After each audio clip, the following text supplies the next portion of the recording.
Something is happening to you that you do not have adequate language for yet. It is not depression, though it has some of depression's texture. It is not burnout, though the exhaustion is real. It is not loneliness, exactly, though you feel alone in it, in a way that is difficult to explain to the people around you. The closest description might be this. You are becoming someone you do not yet recognize, and the person you used to be, the one who knew how to move through the world, who understood their role in every room, who had developed over years a reliable set of responses to the situations life presented, that person is becoming less available, not through any single event, not through a decision you made or a crisis that forced a change, simply through the accumulation of a growing awareness that the identity you have been living in no longer fits the way it once did. The conversations that used to feel natural now require effort. The jokes that used to land now sound different in your ears before they leave your mouth. The versions of yourself you perform for different audiences, the reliable one, the agreeable one, the one who keeps things comfortable, are performing with a new quality of effort that was not there before, as though the machinery is running, but the operator is watching from a slight distance, present, competent, but no longer fully inhabited. Carl Jung spent decades studying exactly this territory.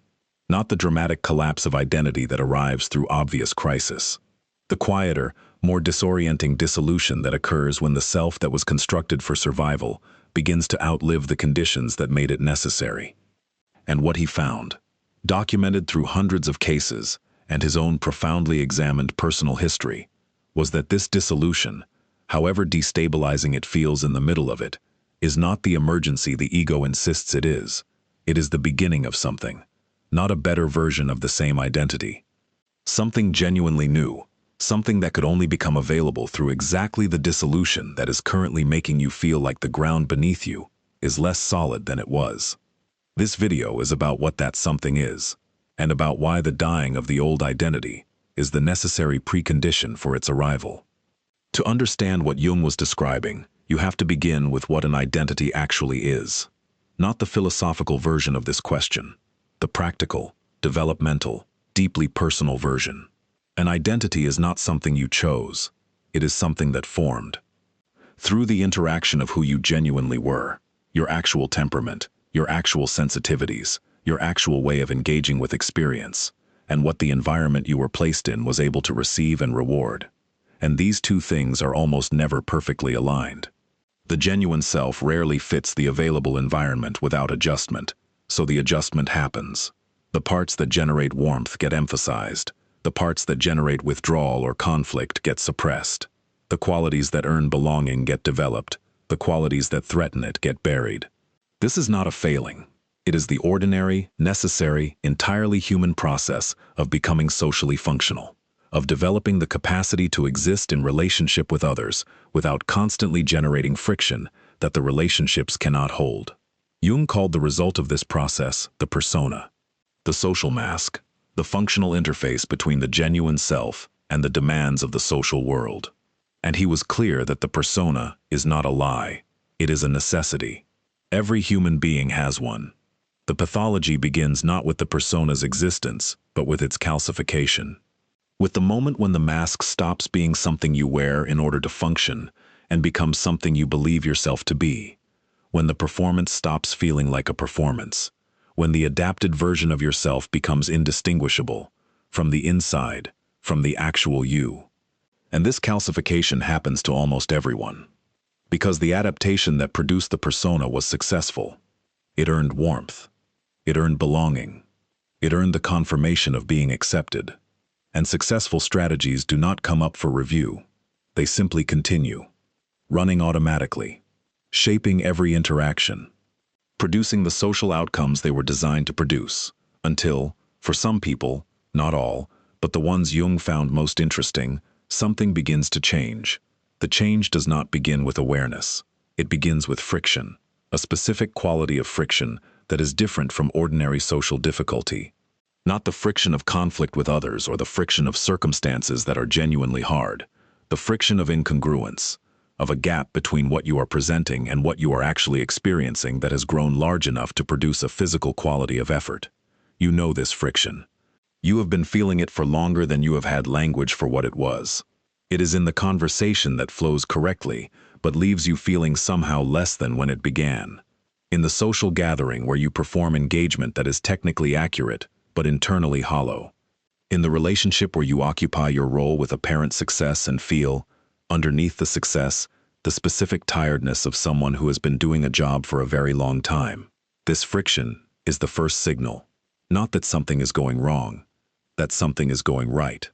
That the distance between the persona and the genuine self has become large enough to be felt, which means it has become large enough to be examined, which means, for the first time perhaps, it has become possible to see the gap for what it is, and to begin the process of questioning whether the gap needs to be this wide.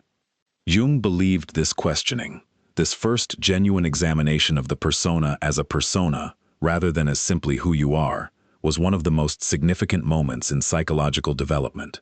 Not comfortable, not welcomed, but significant, because it is the moment when individuation becomes possible. Individuation is the word Jung used for the process this video is about, and it requires careful handling. Because in popular usage, the word has been simplified into something that sounds like personal growth in a generic sense. Finding yourself, becoming more authentic, living your best life. What Jung meant was something more specific and more demanding. Individuation is the process by which the self that was suppressed during the formation of the persona is gradually recovered. Not through the dismantling of the persona exactly, through its relativization. Through the development of the capacity to wear the mask consciously rather than being unconsciously inhabited by it. To move through social environments with the functional presentation they require while maintaining genuine access to the interior that the presentation was built to conceal. This sounds simple as a description. It is genuinely difficult as an experience, because the persona, by the time individuation begins, is not experienced as something separate from the self. It is experienced as the self. The agreeable qualities feel like genuine agreeableness. The patience feels like actual patience. The tolerance feels like real tolerance. The performed version of the self has been running for long enough that the line between performance and genuine experience is not visible from the inside. And what individuation does, in its early stages, is make that line visible, which is experienced as loss. As the specific grief of discovering that parts of yourself you thought were genuine were constructed, were adaptations rather than expressions, were the shape the genuine self took in order to fit a container that did not quite accommodate its actual dimensions. The people around you notice the change before you have language for it. Not through any dramatic shift in behavior, through something subtler and harder to name. Your silence changes first, the quality of it. Where the previous silence was comfortable and accommodating, the silence of someone who had learned to hold the space of non-reaction. The new silence has a different texture. Something in it is no longer available in the old way. Still present, still functional, but less porous. Then your tolerance changes.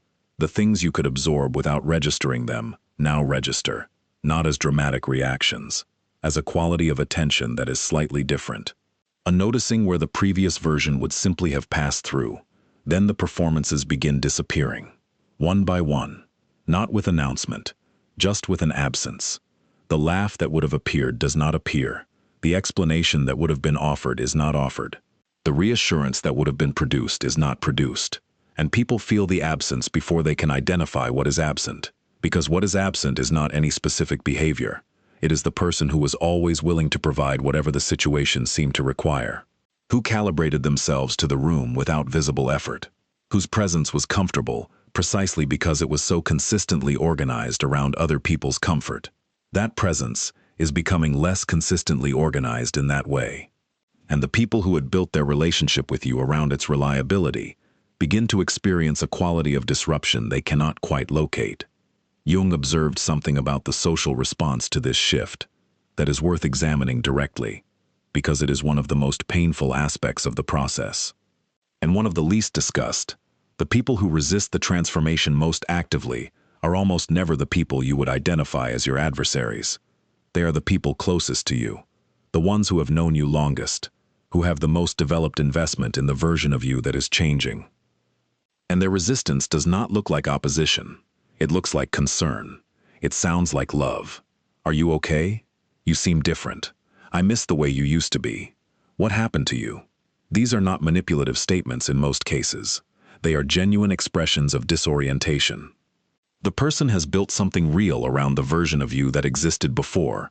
Their sense of the relationship, their understanding of who they are in relation to you, their emotional equilibrium in your presence.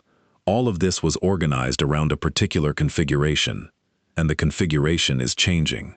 Not because you decided to harm them, because the configuration was always more persona than self, and the persona is becoming less dominant. But this distinction between the persona changing and the self changing is not available to the person who has built their relationship with your persona. To them, it looks like you are becoming less available, less warm, less easy, less like yourself, when what is actually happening is that you are becoming more genuinely present, more actually available in a way that requires something real rather than something performed, more like the self beneath the persona than the persona ever allowed you to be. The shadow makes its presence known during this process. Jung's account of the shadow is frequently misunderstood as being primarily about darkness in the dramatic sense, about the violent impulses and the envy and the material that is genuinely destructive. And yes, that material is part of what the shadow contains. But for most people, and particularly for the people whose persona was constructed around agreeableness and accommodation and the suppression of anything that might disturb the social environment, the shadow contains something else equally important. It contains the suppressed strength. The anger that was buried because anger was incompatible with the persona. The ambition that was hidden because ambition threatened the relationships organized around your convenient smallness. The opinions that were never expressed because expressing them would have required tolerating disagreement that the persona could not permit. The capacity to say no without the elaborate justification that makes the no feel like anything other than a refusal. The willingness to disappoint someone in the service of something genuine. These are not dark qualities. They are the ordinary equipment of a person who has full access to themselves. But they were inaccessible, buried in the shadow, because the persona could not incorporate them without losing the social outcomes it was designed to produce. And when the persona begins to loosen, when the individuation process disrupts the calcification, these suppressed qualities begin surfacing. Not as welcome additions, as disorienting presences, because the person who has never had access to their own anger does not experience its emergence as healthy self-assertion. They experience it as something frightening, a quality that conflicts with their self-image in a way that feels more threatening than illuminating. The person conditioned into agreeableness experiences the emergence of their capacity for disagreement as something closer to cruelty than to health. The person trained to suppress their needs experiences the emergence of genuine self-regard as something closer to selfishness than to dignity. The unfamiliarity is experienced as danger. And this is where many people turn back, where the old identity, with all its limitations, with the specific quality of exhaustion it produces, begins to seem preferable to the unfamiliarity of the new material. Because the old identity is at least known, and the unknown, however necessary it is to move through, does not feel safe. The turning back is understandable, and it happens to almost everyone who encounters this territory at least once, sometimes multiple times. The ego, the structure that organizes the sense of continuous identity, does not experience the dissolution of the persona as liberation. It experiences it as annihilation. Because from the ego's perspective, the persona is not a mask worn over the self, it is the self, and the suggestion that it might be dismantled, even partially, even in service of something more genuine, registers as the suggestion that the self might be dismantled, which is not a prospect the ego is designed to welcome. So it produces resistance, reliable, sophisticated, deeply persuasive resistance, in the form of the sudden craving for old environments, the inexplicable nostalgia for relationships that were clearly limiting, the urgency to reconnect with versions of yourself that you had already begun to outgrow, the specific pull toward distractions that the previous identity organized itself around, not because these things were good, because they were stable, and stability, in the middle of the disorientation that individuation produces, feels more valuable than almost anything else. Jung was honest about this pull. He did not describe it as weakness. He described it as the natural response of a psychological system encountering its own reorganization. The system wants to restore what it recognizes, even when what it recognizes is the thing that needs to change. The task, he believed, was not to eliminate this pull, but to understand it clearly enough that it does not determine the outcome, to see the craving for the old identity as the ego's defense mechanism rather than as reliable information about what is actually needed, and to continue moving forward anyway. What does moving forward actually look like in this territory? Not in the aspirational sense of what it should look like, in the honest, lived sense of what it actually is during the dissolution. It looks like staying in the discomfort longer than feels safe, not through any heroic act of will. Through the simple, repeated decision not to immediately escape the discomfort by returning to the familiar, to allow the unfamiliar material, the anger, the opinions, the preferences, the genuine reactions that the persona had been editing before they could surface, to be present without immediately converting them back into something more acceptable. This is harder than it sounds, because the conditioning that produced the suppression in the first place runs automatically. The editing happens below conscious awareness. The anger arises and is converted to patience before you have registered that anger was present. The genuine reaction occurs and is smoothed over before it can inform any decision. What individuation slowly develops is the capacity to catch this process in motion, to notice, in the fraction of a second between the genuine reaction and the edited version, that something is being suppressed, and to stay with the genuine reaction long enough to understand what it is actually saying. Not to express every reaction without filter, not to abandon social intelligence in favor of unmediated authenticity, but to have access to the genuine before the editing occurs, so that what is eventually expressed, whether filtered or unfiltered, depending on what the situation genuinely calls for, arises from conscious choice rather than from automatic suppression. This is the difference the process is moving toward, not from persona to no persona, from unconscious persona to conscious persona, from wearing a mask you don't know you're wearing to wearing a mask you know you're wearing, and from behind which the actual self continues to exist, continues to inform, continues to direct, continues to have genuine access to its own experience. The relationships that survive this process are transformed by it. And the transformation is worth describing carefully, because the common fear is that individuation produces isolation, that the development of the genuine self at the expense of the persona means the loss of the people around you. And this fear is not entirely unfounded. Some relationships do not survive. The ones that were organized specifically around the accommodating version of you, that required the suppression of the genuine self as the condition of their functioning. These relationships encounter, when the suppression reduces, a genuine incompatibility, not between you and the person, between the genuine self and the role that was required. And if the role cannot be renegotiated, if the person on the other side needs the role to remain what it was, rather than adapting to what you are actually becoming, the relationship thins, not dramatically in most cases, through the quiet reduction of contact that characterizes connections that have lost their organizing principle, but the relationships that can hold the genuine self, that have the flexibility to adapt to a more authentic version of you, become something qualitatively different from what they were. They become more real, less organized around the performance of connection, more genuinely engaged with the actual people involved, more capable of honesty, more able to hold difficulty without the smoothing over that the previous dynamic required. These relationships cost more in some respects. They require more of both people. They cannot function through the comfortable exchange of performed warmth. They demand something closer to actual presence. But they offer something the previous relationships could not offer: the experience of being known, not the version of you that was optimized for acceptance, the version that actually exists. And that experience, rare, genuinely sustaining, qualitatively different from the warmth of performed connection, is what the individuation process is ultimately moving toward in its relational dimension. The emptiness that appears during this process deserves direct examination, because it is one of the most reliably reported experiences in the territory this video is describing, and it is almost universally misinterpreted. The emptiness feels like loss, like the disappearance of something that was providing substance and direction, like the absence of the meaning that the previous identity was generating. And the instinct it produces is the instinct to fill it, as quickly as possible, with something, anything, that will restore the sense of purposeful movement. The new relationship, the new project, the new identity, organized around whatever the current cultural environment is rewarding.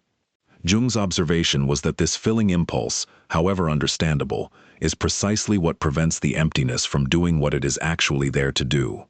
Because the emptiness is not simply the absence of the old identity.